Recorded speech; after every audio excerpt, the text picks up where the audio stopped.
Hi people, today is my third video and we'll be watching me play more games on the Rating Climb series.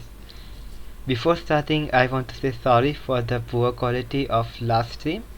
I think I still have to learn some OBS control, so until then I will be updating some recorded videos. So hello from the past tense. Also, I thought it would be cool to have some music, but I'm still learning copyright stuff. But I did find that Mr. Chopin cannot sue me, so we'll be listening to some nocturnes while playing. That one.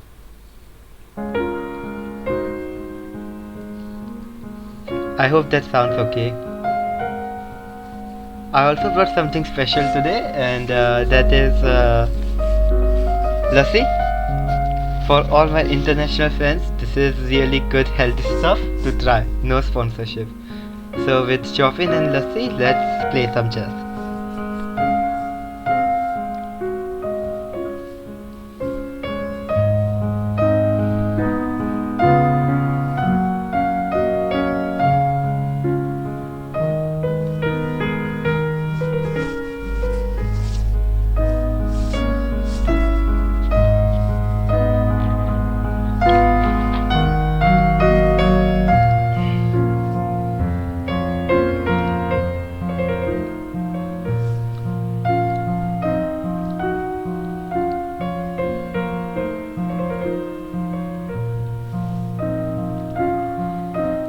First opponent.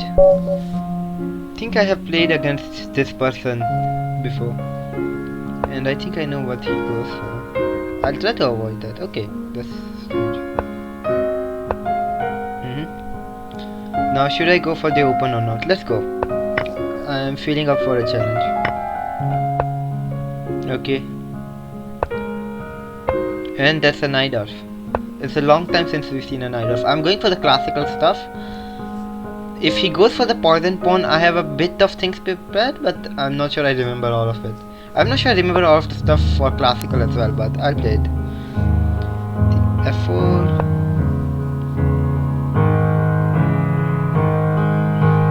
I think I remember most of what I'm supposed to do.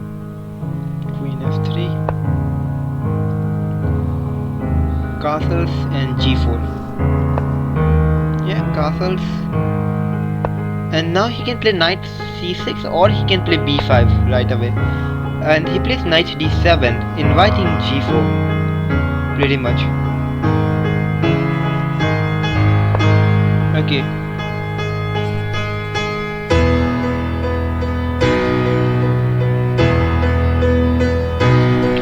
Alright then. He plays knight captures, which is quite strange. Knight captures is quite strange in this position. So of course I can just play g5, which is fine. g5 f5 is a thematic sacrifice of the pawn on g5. I think white gets very good chances after that one. But I could also sacrifice my bishop on b5. I'm just trying to remember whether or not that's okay. I've forgotten this stuff already, so had to work from scratch here.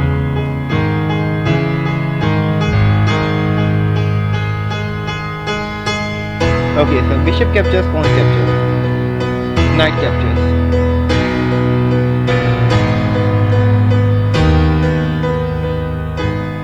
I'm assuming the move we might have is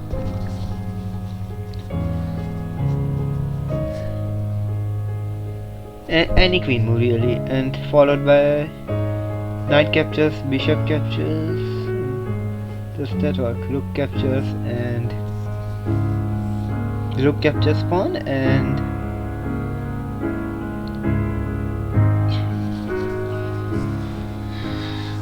e5.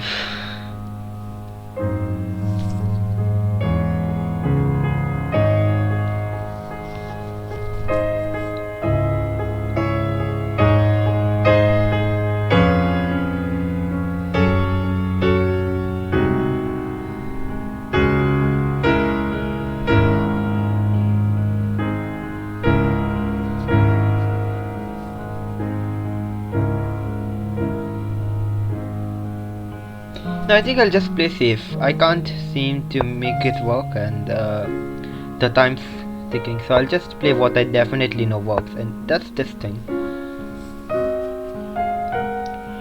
Now capturing the pawn on g5 is a really horrible idea for black. I think queen g3 is the move, but I don't even know if it matters whether or not I remember.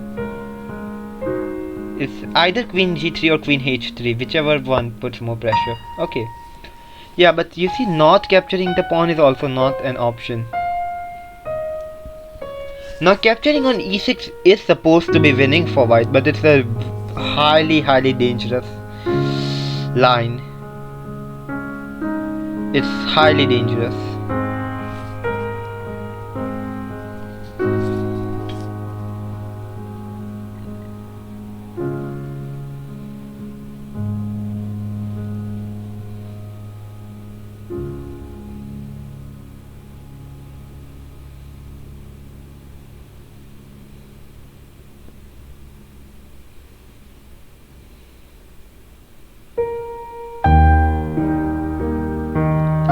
I can just continue offering the pawn and play something like bishop h3. That's one way to go. Queen g3 another, and h4 another. I mean, I have some good options, but I had to choose quite quickly.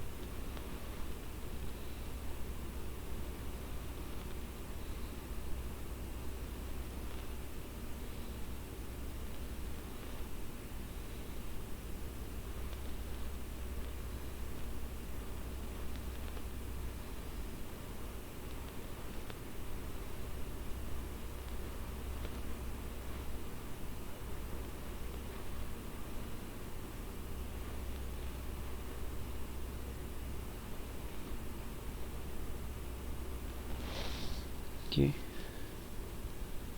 I'll play h4. This really running out of time here.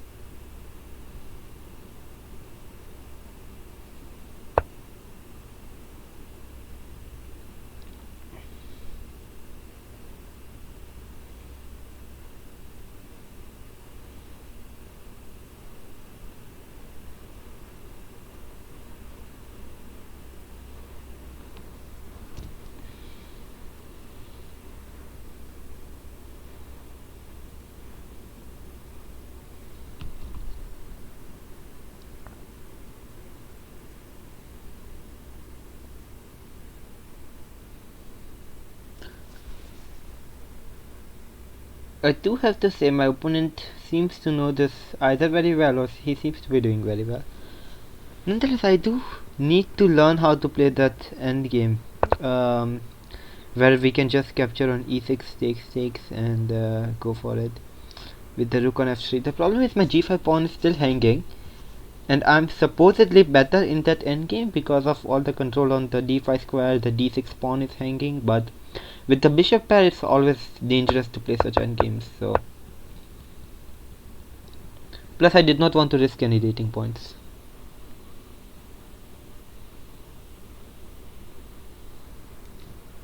We'll see whether or not that decision is right.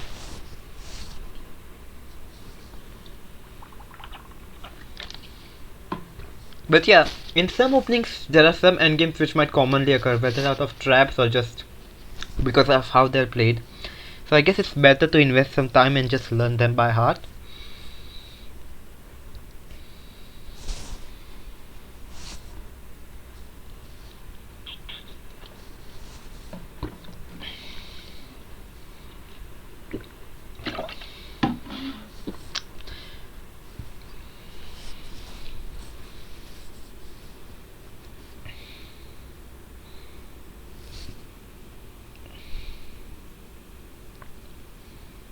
Okay, finally my opponent's starting to spend some time, which is probably a very good thing. So if knight e5, then queen goes to g2. If If knight c5, then knight g3 is the idea.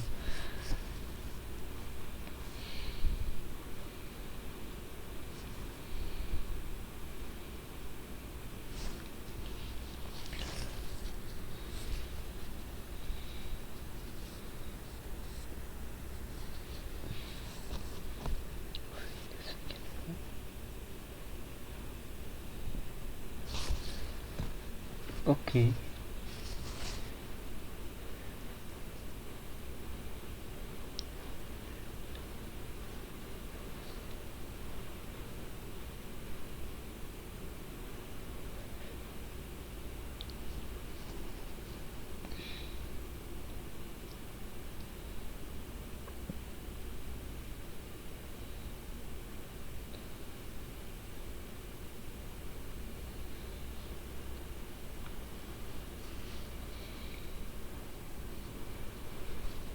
Eventually I might want my queen to come on b3 in some defensive lines. For example, if he tries to sacrifice the e6 pawn and go knight c4, with some ideas of not letting me capture back. For example, bishop e6, rook f7, bishop captures e4, and knight captures, and something like queen b3 to capture back the knight. It could work quite well. Okay, yes, that is expected.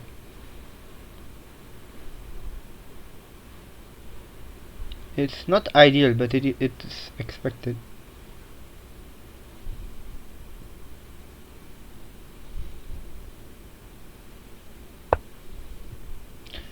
So now I have to be quite efficient here.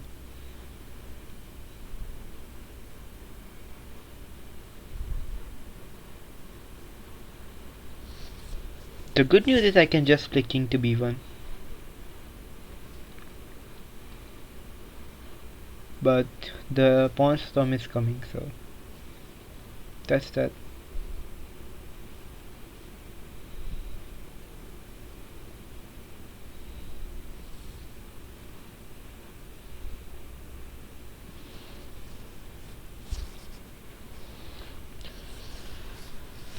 It feels good to have the time advantage back. Oh! What an ugly move is that! Whoa! Oof! Okay, now I just have to figure out how to get that knight as fast as possible to d5, and that's via d2. Also before I get killed I should play king b1, maybe, just to be safe. I don't care if he captures on g5, he could have done that ages ago, so I have no idea why he would go after that now. Yeah, so now knight d2 to knight f1 to knight e3 is the plan. If my opponent goes after the e4 pawn, knight g3 stops it. If he goes after the c2 pawn, rook c1 or rook d2 stops it. Assuming the pawn storm can be prevented fast enough, everything should be okay. Maybe not, but maybe yes too.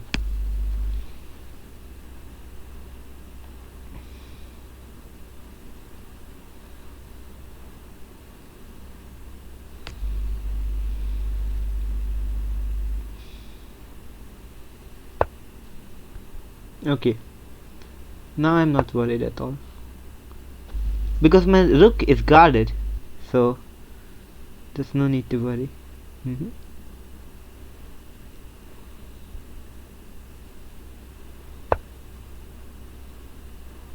So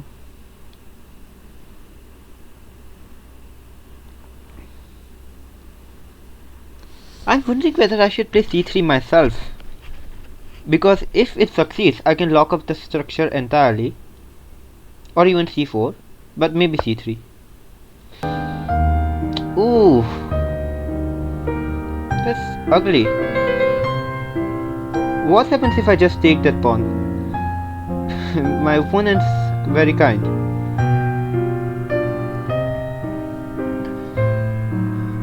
But also I can just ignore it.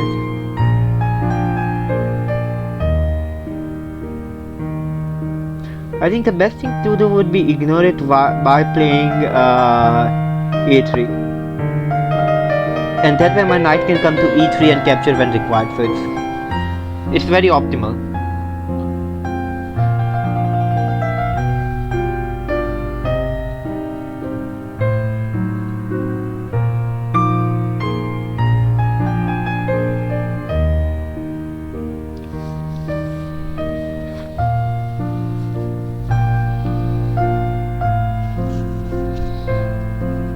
Again, capturing on g5 and playing h6. I wonder how brave my opponent is.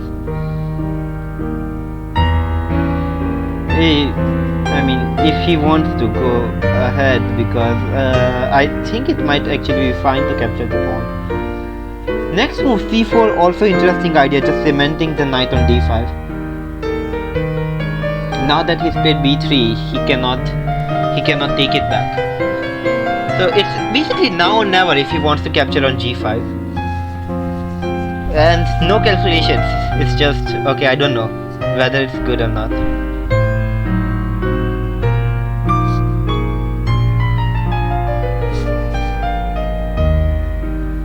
If it's good, it's good. If it's not good, it's horrible.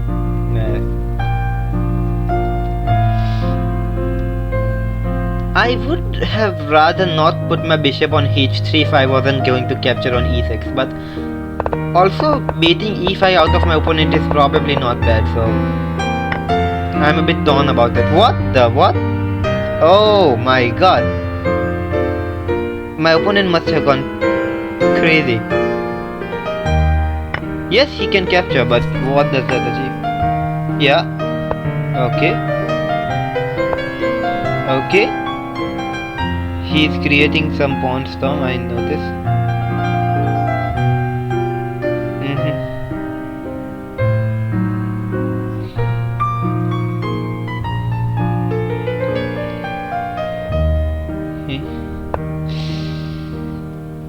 I mean, yeah, this is probably a very good sacrifice. Maybe I should not have underestimated. But oh, it does not work.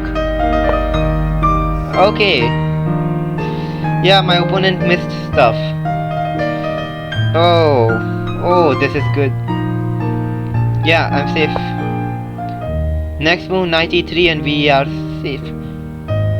Okay. Bishop a3 coming. This is going to be tight. Yeah, I should have seen this one. Come on. Do something.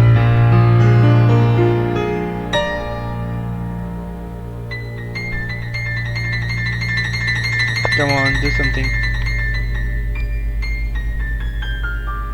We need to do something fast.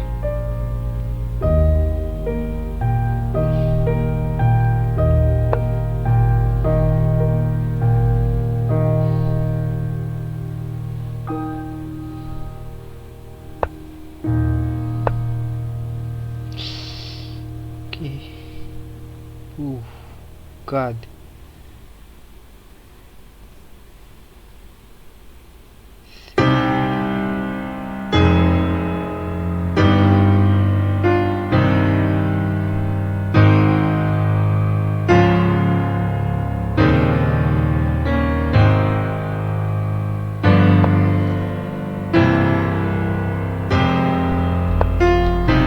There are ideas. Oh, no idea.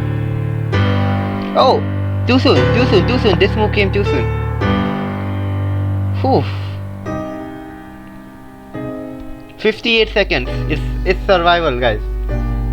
Let's go. Survival mode on.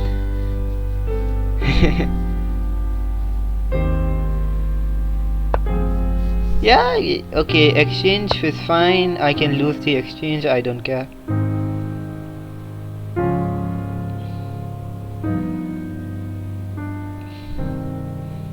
He if he wants to go about picking exchanges, fine. He can't play e5, that's no shenanigans, because the other knight can capture on c2, so that's that. And yeah, I think this is too slow now. This is too slow. What would bother him the most is just a blockade. Except for the fact that there is a rook there. Ah, but there's a double blockade. What to do? Let's blockade.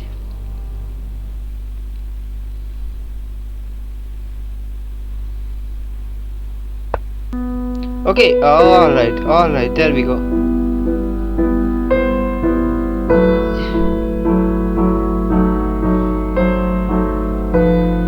Come on, need something here.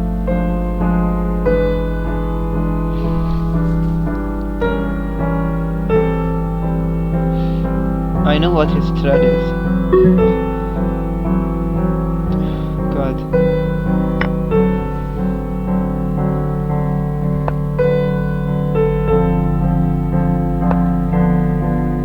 Ten seconds.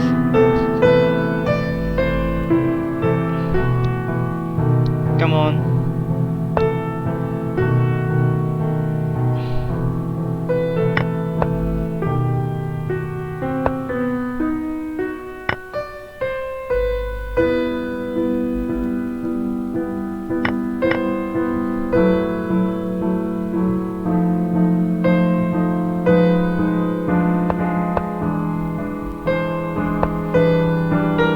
Alright, okay, that was just a flag. My opponent was completely winning. But I would like to analyze this game. I'm not sure whether I want to computer analyze it, but I suppose yes, because it's just about learning how to play the then game. I guess I might as well computer analyze what went wrong for me. So everything is fine until the first critical movement. And let's see if the database has something better before the computer. Oops, it's already done. Wait, did I even press it or did my opponent do it before me? I don't know. Alright. Yeah, this movement. So bishop b5 is definitely not a thing. Not a lot of strong people have played it. But okay. This move with the knight is supposed to be inaccurate for some reason. But I don't know why. f5, yeah? The thematic pawn sacrifice, capturing the g5 pawn. No. Okay, yeah. So here, f takes e6 is a draw. The move h4 I played is alright, played by some strong players. Rook g1 is another move. Okay. Yeah, this is a bit of thing that worried me. Bishop b7. Yeah, I wonder if what happens if I just capture here. And let's have a look at this. Let's have a look at this endgame. And now it's not like I'm up a pawn. Black also gets captured on g5, which is fine. Now black gets to move the rook. Rook e7 is a waste of time because I can go knight d5. So maybe rook d8 is what black plays here. And now captures on d6.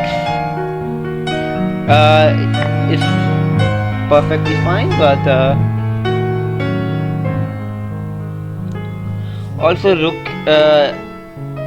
What was it? Yeah, also rook e6 is rook b7 is not a thing because this pawn's just hanging. So yeah, that's that. And yeah, it might look like there's something, but there's not anything here because there's nothing to threaten on the back rank. So what black needs to do is get pieces out as soon as possible. There are games which have reached this position and people seem to have not captured on d6. I wonder why.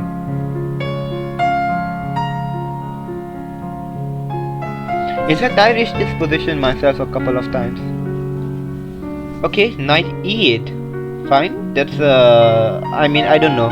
It feels like if I know this move, I know this move. Otherwise, it's hard to find. What about this? Oh, okay, bishop f4. Fine. Yeah, makes sense. So that's losing.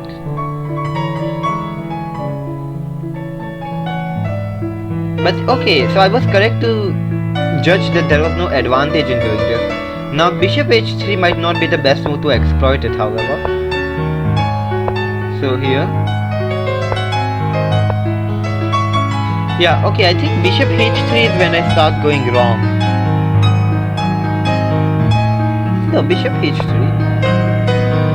e5. f6. What is... Oh, alright. Okay, this is very instructive. I think the computer is getting confused, but even the computer is getting confused, but this is very instructive stuff. Like, check, threatening that one, and now just busting it open. Even capturing that, busting it open, whatever. Okay. Yes, in retrospect, this should have been something I not would have, but maybe should have found after e5. And knight e5, which I was thinking my opponent would always go, I would have responded with queen g3.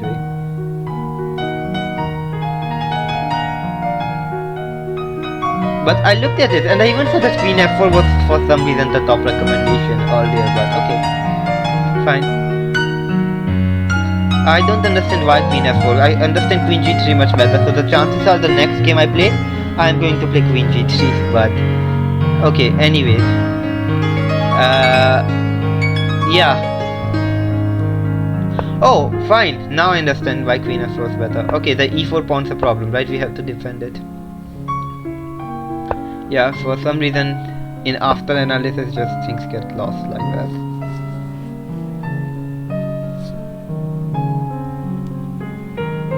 Yeah, and f6 is a threat, capturing on f5 is a threat. Black is in some trouble here. Engine would have no problems, I'm sure, but for humans, maybe this position is not very straightforward to handle. Okay, that's enough theory. I guess I don't want to bore you more with Najdorf's theory. Let's have a look at later parts of the game. Right, so where were we? This happened, okay. All of this is fine, all of this is fine, all of this is fine. Okay, my plan is maybe too ambitious. I guess I have to defend. Also capturing on g5 was probably just okay. Not necessary, but maybe okay.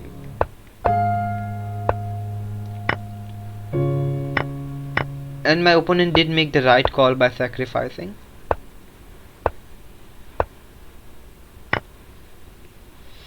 Ooh. Yeah, it's all my opponent from here on, guys. I'm just trying to survive. But I'm not sure he should have just gone for the exchange. Maybe how do I say it?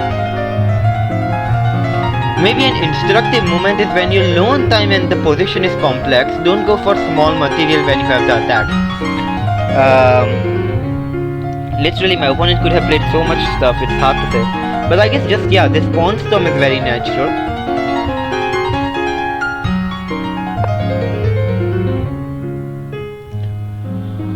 Also, maybe just sacrificing some stuff, because I thought with that, okay, you sacrifice here and you can even possibly get, more for your sacrifice. Because where does my queen go? Well, it defends this and this. I mean, he doesn't even have to capture the rook, that's the thing. If my queen captures this pawn, you can even be like, oh, I'm going to capture here, and so on. So lots of possibilities for my opponent to just play good stuff, but okay. Credit to him though, he really played a very good game. I guess he must be a very experienced Najdorf player.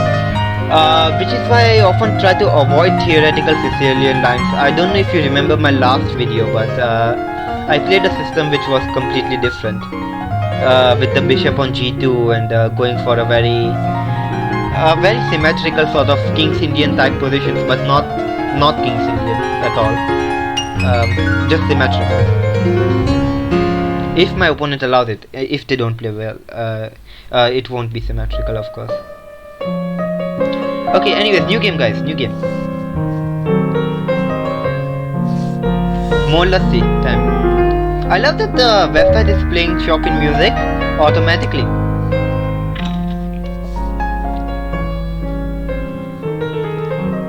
Right.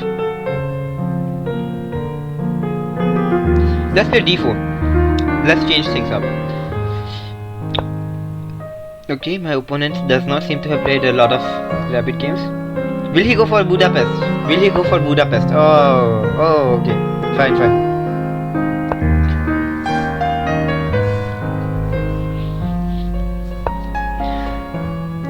Queen's Gambit declined. Now, Rogozin is quite a dangerous defense. I do have to say, it's not very all wishy-washy classical stuff like people. What is this?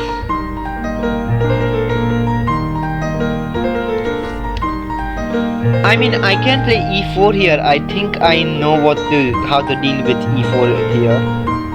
Very much. So.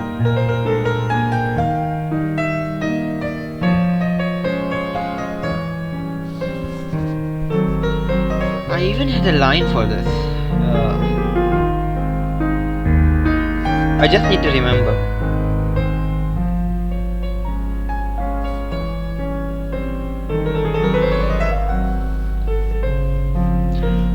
I can play e4, bishop b4.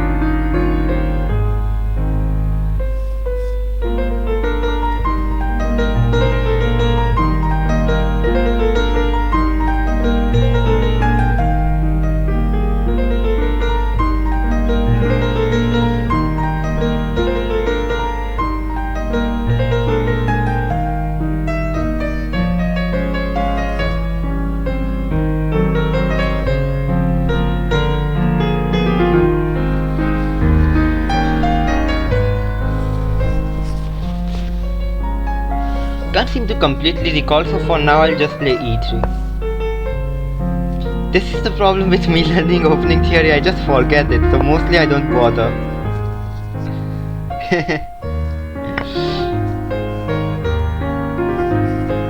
Again, both, if he captures, capturing with the queen and knight should be fine. Capturing with the pawn should also be fine. It's just up to me what kind of position do I want to play. What is this?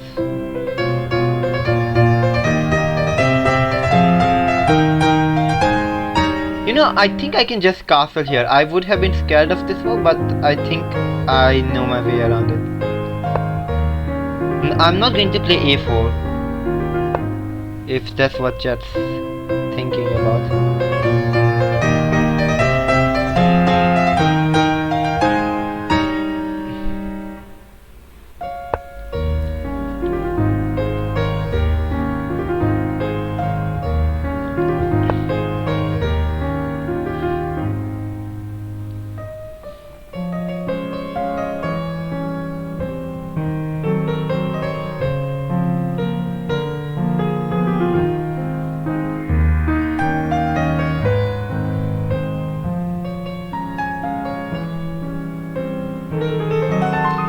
I can even play e4 here. Maybe. Let's see. Maybe I do need an a3 to go between that. To play a3 to not to play a3. Let's play a3.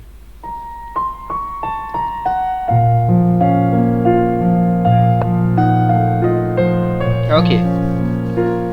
e4 time. Basically what I'm saying to him is that if you wanna capture, you have to capture now.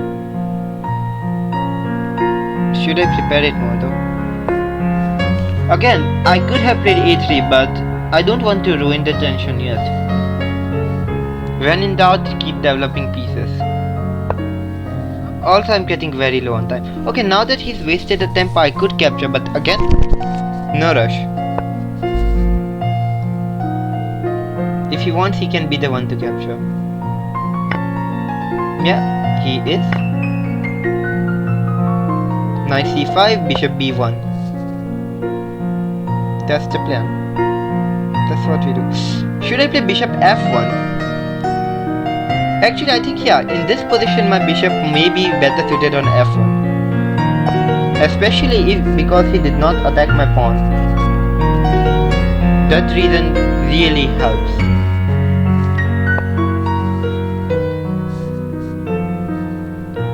Do you really want to be putting your queen there?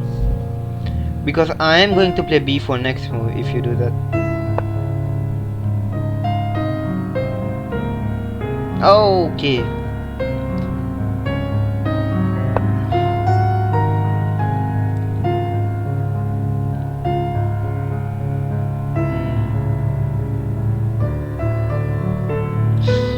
I guess maybe I will consider a bit. Yeah. There is a fun thing that I can do though because of this move.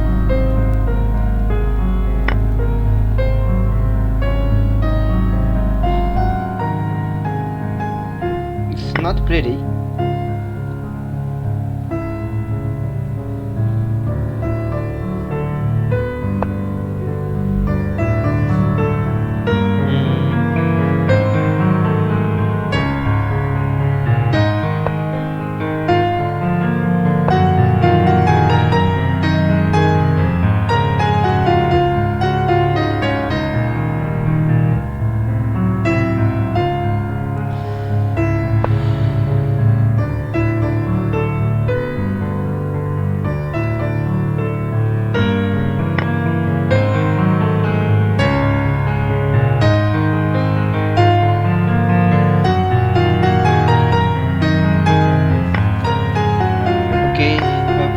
Very well. Very well.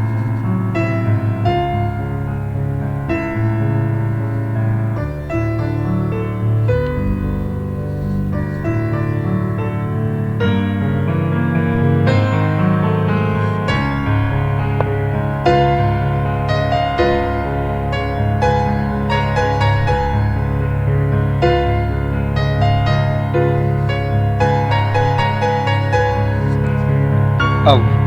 Okay.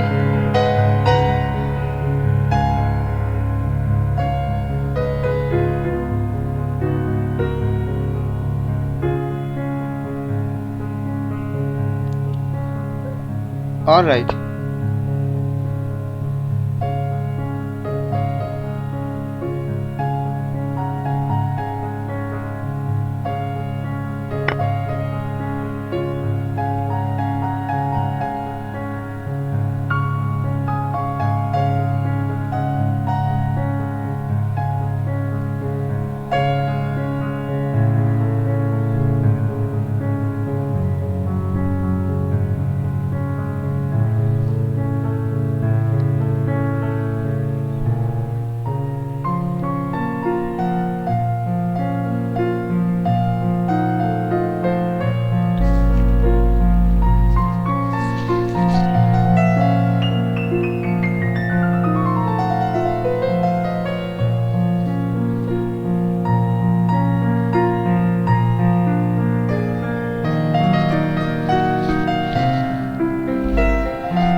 I think I'm just going to resign this one and play a new game because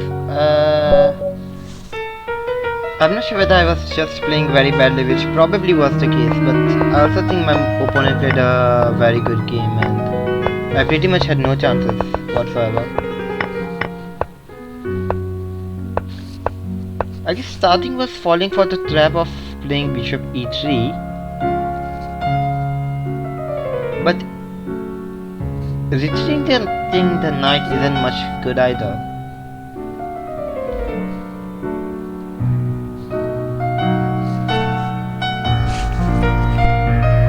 Let me do a quick analysis.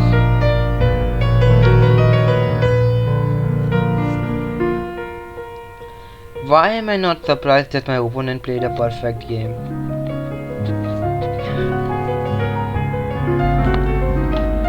Yeah, it's literally perfect. He made no mistakes, no nothing. So, bishop e3 is an inaccuracy. Yeah, as expected. And I did not go severely wrong before that. Black just became better.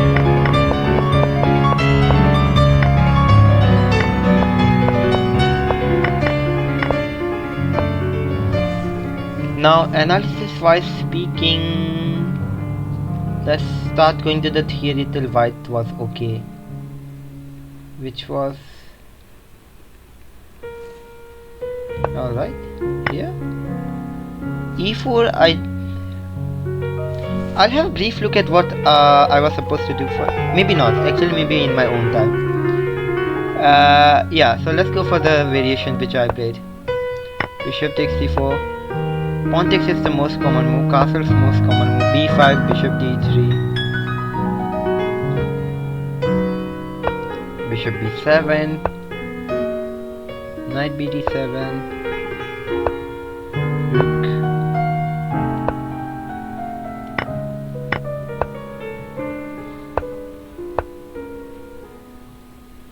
yeah, knight b3. I can't just play h3 and play bishop e3 because the pressure on my queen would be too much. So I do have to retreat the knight right away, but I already think black is significantly better if I have to do this. I mean, look at all the pressure on f2, the two knights, the bishop which might come to c5.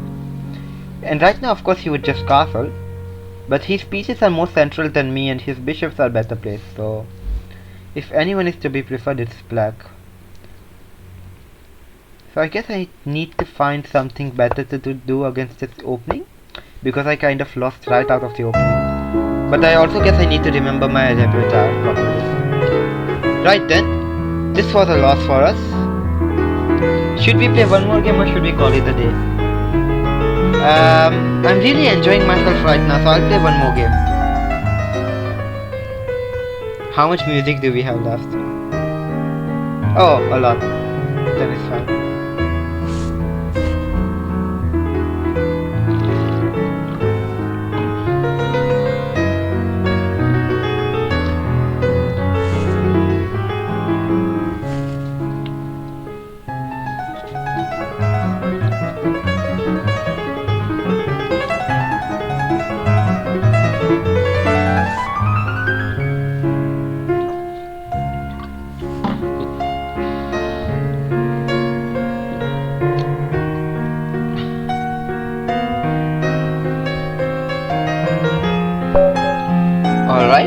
We are against someone named BitMGR.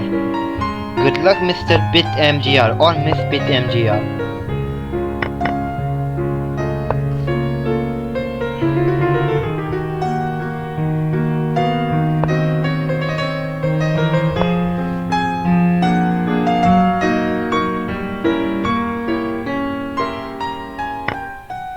Oh, we go into this line. Ooh. What the hell? What the hell, BitMGR? Why would you play such a forcing knight to just play it like this?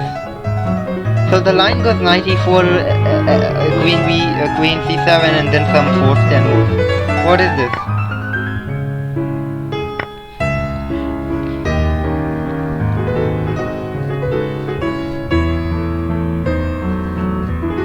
I would challenge the center with d6 right away because I might do that with my f pawn.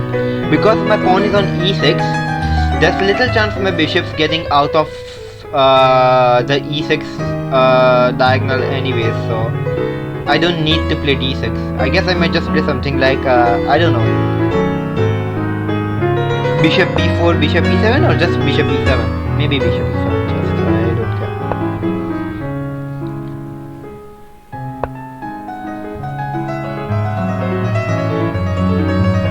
Okay, he wants to play c4, very unobvious threat. I should have played bishop a6 and prevented him from castling. Oh my god. I missed an instant win there, guys. I'm so sorry. I just missed an instant win probably. Bishop a6 would have probably been game over there. I mean, there's nothing for white to do after that. It's just instinct, you know, the bishop on g2, you see it and you want to run away. Again, he's doing the same with the other bishop. I'm not sure he needs to. This man loves fianchettoing his bishops, that much is for sure. I'm going to play a4 while I can, and then just bishop a6 and have a solid position. Then we'll talk about what to do next.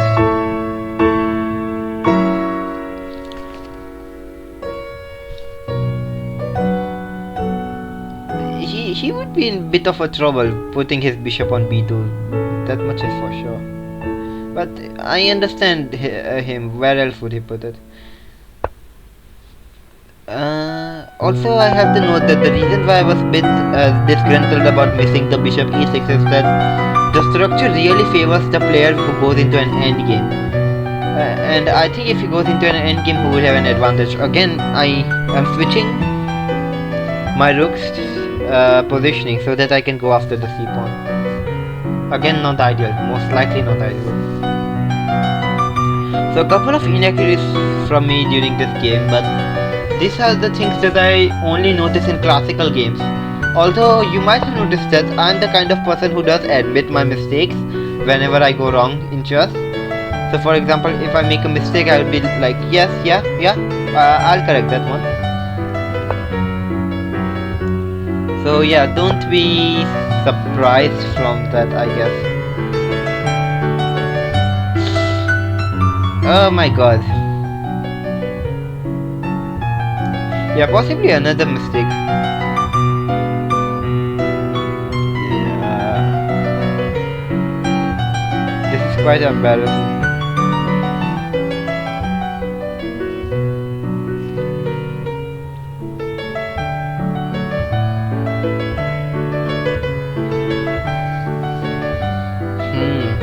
What to do?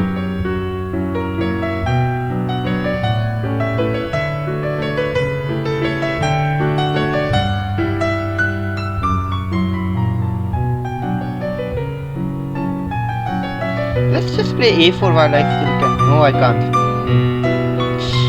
Go back. Yeah, I'm wasting a lot of moves in this game. It's horrible. So I shouldn't even play a4 probably.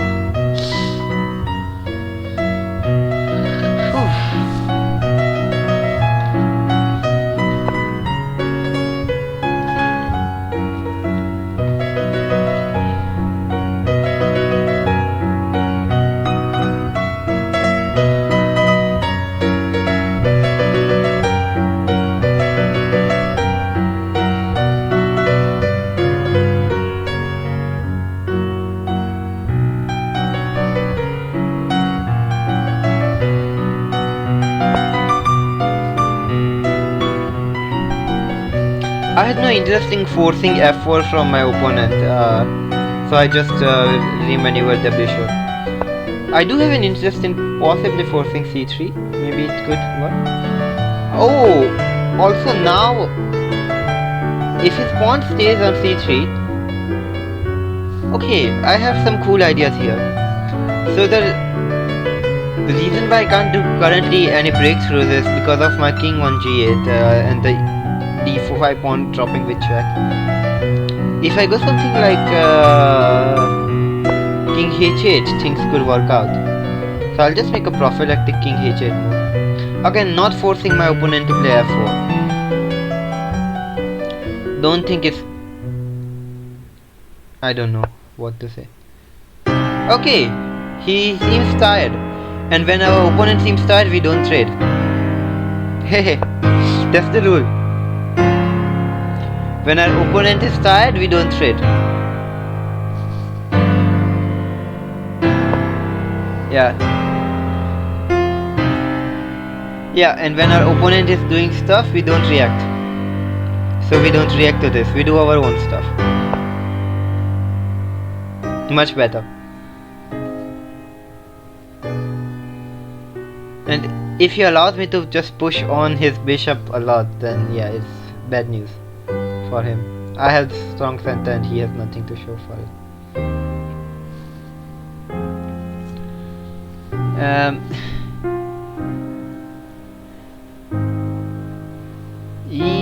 Yes, but this does not threaten anything, right? So why should I be afraid?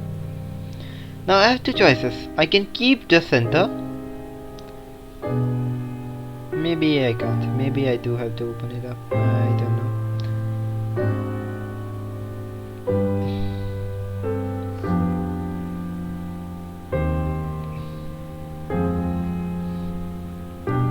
Or I can just keep a better piece.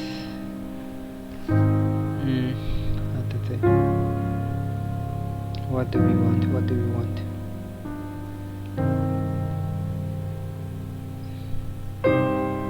I can keep the better piece.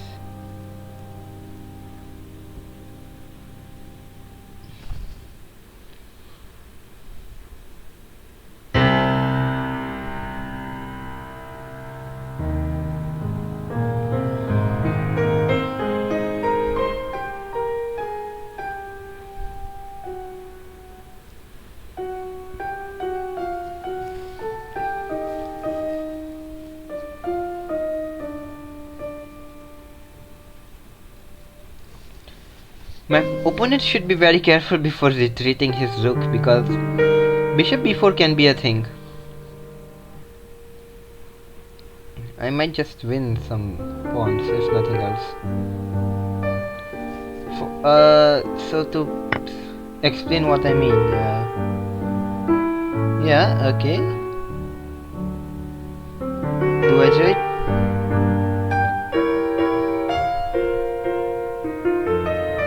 Yeah, I want to trade.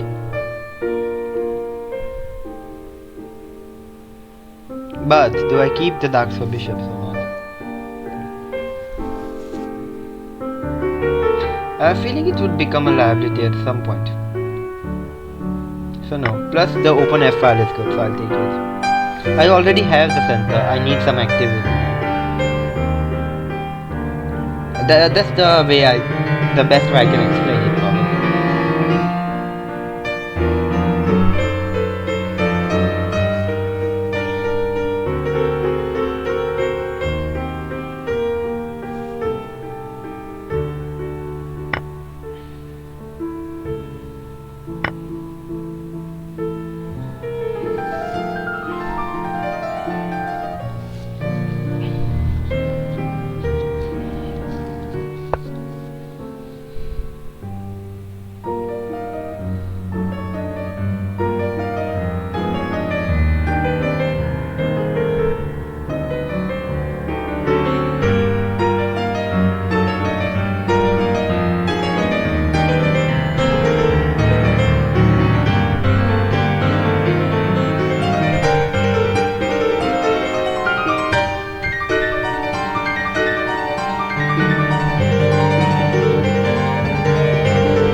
For activity.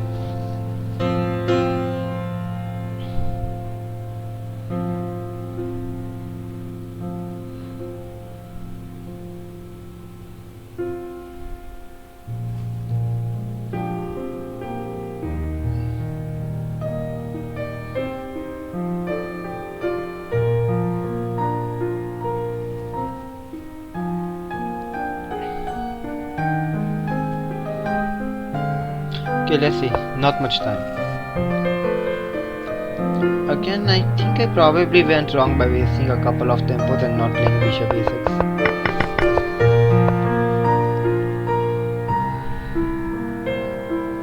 He should very well capture the pawn.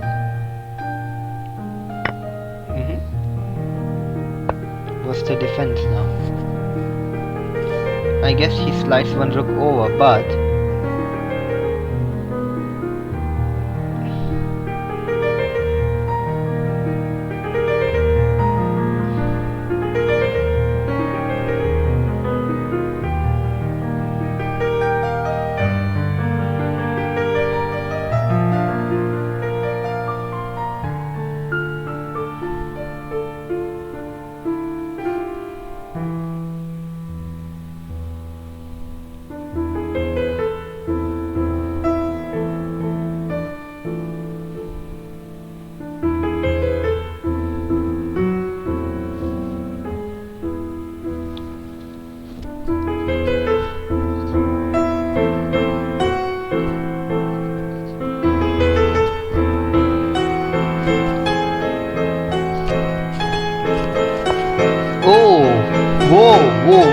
whoa, that's an exchange sacrifice.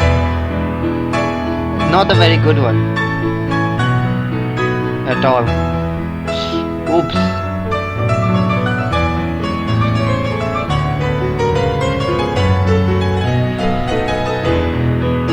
I doubt if it even works.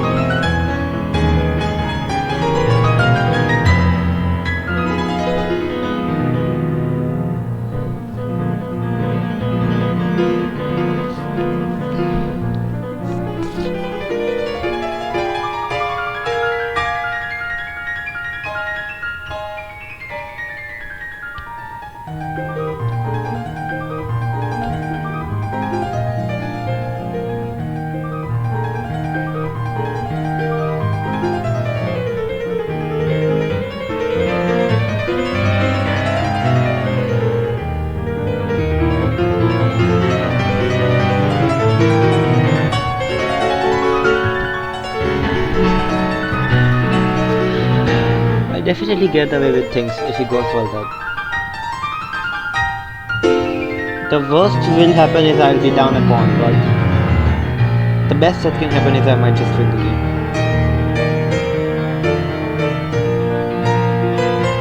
Yeah, I'm not sure why my opponent would go back with the rook like that.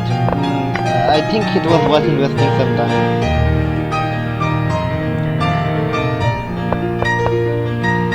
Okay, he gives it up like this, which is not bad. I can take it. It also allows me to keep the position very close, so that's good. And now there's not much to do to free the pawn. So I have constant pressure and my opponent does not have anything to show for it. Eventually I'll win the game, so that's that. Yeah, and now there we go. That's that eventually which I was talking about. It's funny how soon people break when you put pressure on them. Yeah, unfortunately that doesn't work. And that's it.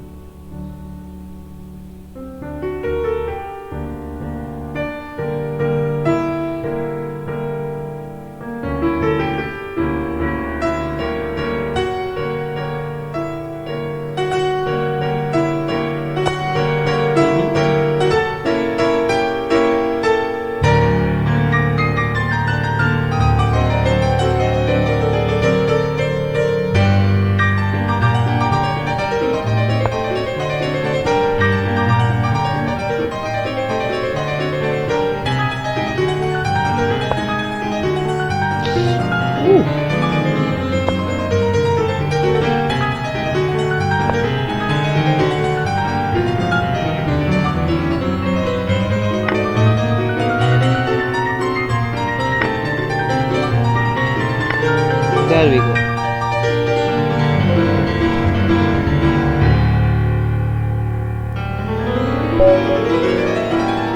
Alright guys, so we played 3 games today. Lost one, 1-2. Very poor technique, but okay.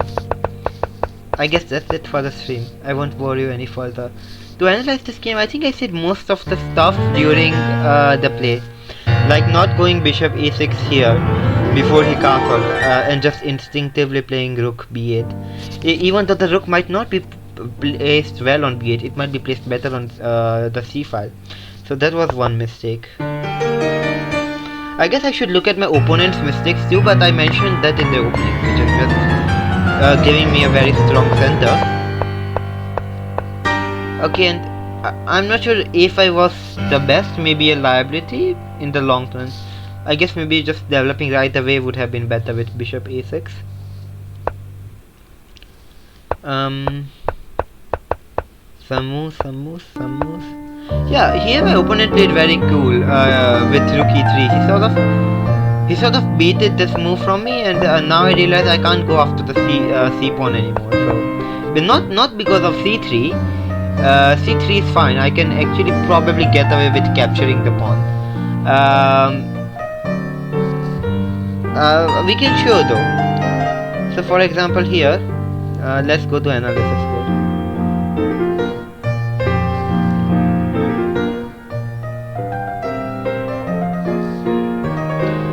So let's go here, c3. I can't capture the pawn because he captures rook first. Okay. So that's that. So okay, c3 doesn't work, but also a3 was what I was worried about. So, okay, it doesn't work in any shape or form. So just a bad move.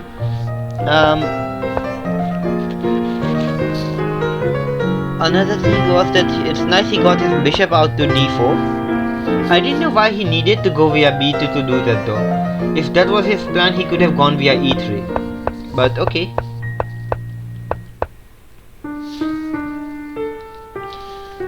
This is good. All of this is fine. Yeah, here I think I should have just captured, because 3 versus 1 is a lot more scarier than either a split 2 versus 1 or 2 versus 1 in general. So it would have definitely helped me. And it would have opened up the diagonal for counter attack. So yeah, it was definitely a win-win. So I think I just made a bad move when I did not capture here, especially with the bishop not on g2. So I placed in the center, and then I realized I'm in a bit of an awkward situation here. So I just offered up a pawn for some counterplay. Now here's the thing. I think this just works about fine for my opponent. I think he was scared of giving up the queen, that's the problem. For example, queen captures, and he might have been scared of something like this. But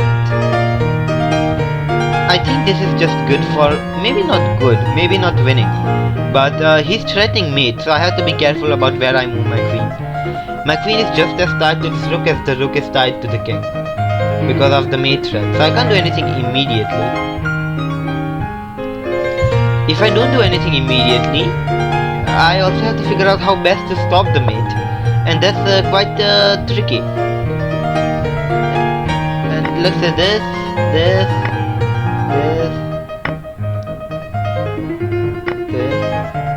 and something like this, in my mind, seems very, very drawish. Or even better, I think this is more of an instant draw actually. Maybe not, I don't know. Maybe now infiltrating here.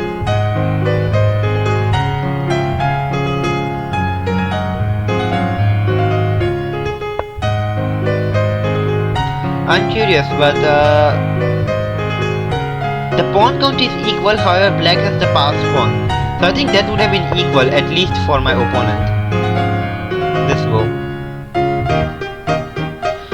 If he did not want to go queen first, I don't think blocking with rook c5 was option, but he could have traded. Maybe I guess this does not happen because the queen's hanging. Yeah, trading. Okay, this just solved his problem. So I guess trading was the way to go. Let's go.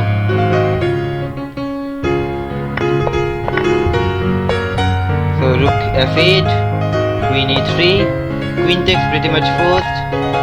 This stuff happens. I get one pawn back, but everything is falling apart, like everything here. So I think with perfect play he should win this. I don't know.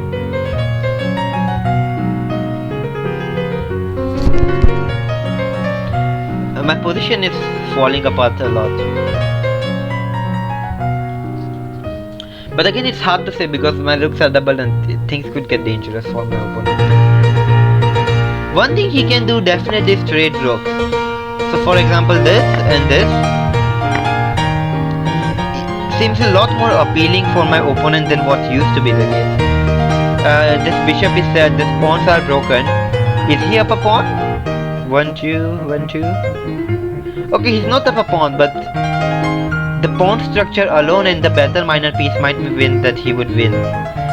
So yeah, I guess that was probably what the best my opponent could have probably got.